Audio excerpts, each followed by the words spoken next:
শরণখোলাবাসী, আসসালামু আলাইকুম ওয়া রাহমাতুল্লাহ। আমি অধ্যক্ষ মোহাম্মদ আব্দুল আলিম।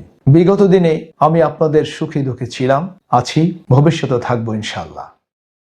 সুন্দরবন উপকূলীয় এলাকা বাগেরহাট ৪ তথা বাগেরহাটের মোরেলগঞ্জ ও শরণখোলা উপজেলার মানুষ সাম্প্রতিক নির্বাচনে রাজনৈতিক ইতিহাসের এক নতুন অধ্যায় দেখতে পেয়েছেন।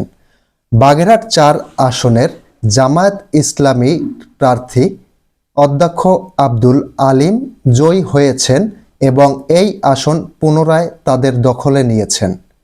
এই আসনে জামায়াত ইসলামী দলের রাজনৈতিক সমীকরণ বা প্রভাব নতুন কিছু নয়।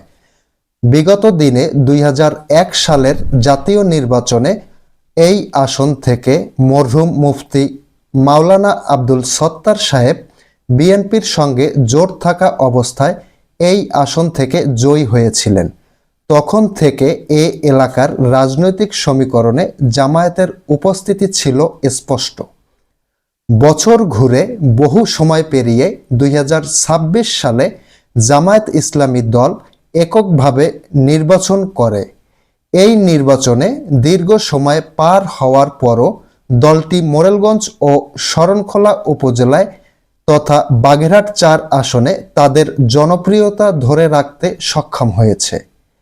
এইবারের নির্বাচনে অধ্যক্ষ আব্দুল আলিম সংসদ সদস্য প্রার্থী হিসাবে দাঁড়িয়ে জনমত ও মাঠ পর্যায়ের কার্যক্রমে জয়লাভ করেছেন। স্থানীয় পর্যবেক্ষকরা বলেছেন, প্রার্থীর দীর্ঘ রাজনৈতিক অভিজ্ঞতা, মাঠ পর্যায়ের প্রচারণা ও ভোটারদের সাথে সরাসরি সংযোগ তার জয়ের মূল কারণ হিসেবে কাজ করেছে।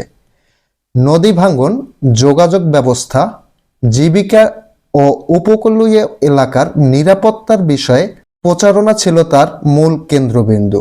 ভোটাররা এই বাস্তব সমস্যা ও উন্নয়ন প্রতিশ্রুতিকে গুরুত্ব দিয়ে তাদের ভোট প্রয়োগ করেছে। এছাড়া প্রতিদ্বন্দ্বী রাজনৈতিক দলের মধ্যে ভোট বিভাজন জয়ের একটি গুরুত্বপূর্ণ কারণ হিসাবে কাজ করেছে। একাধিক শক্তি নির্বাচনে সক্রিয় থাকায় বিরোধী ভোট একত্রিত হয়নি, যা অধ্যক্ষ আব্দুল আলিমকে অনেকটাই সুবিধা দিয়েছে।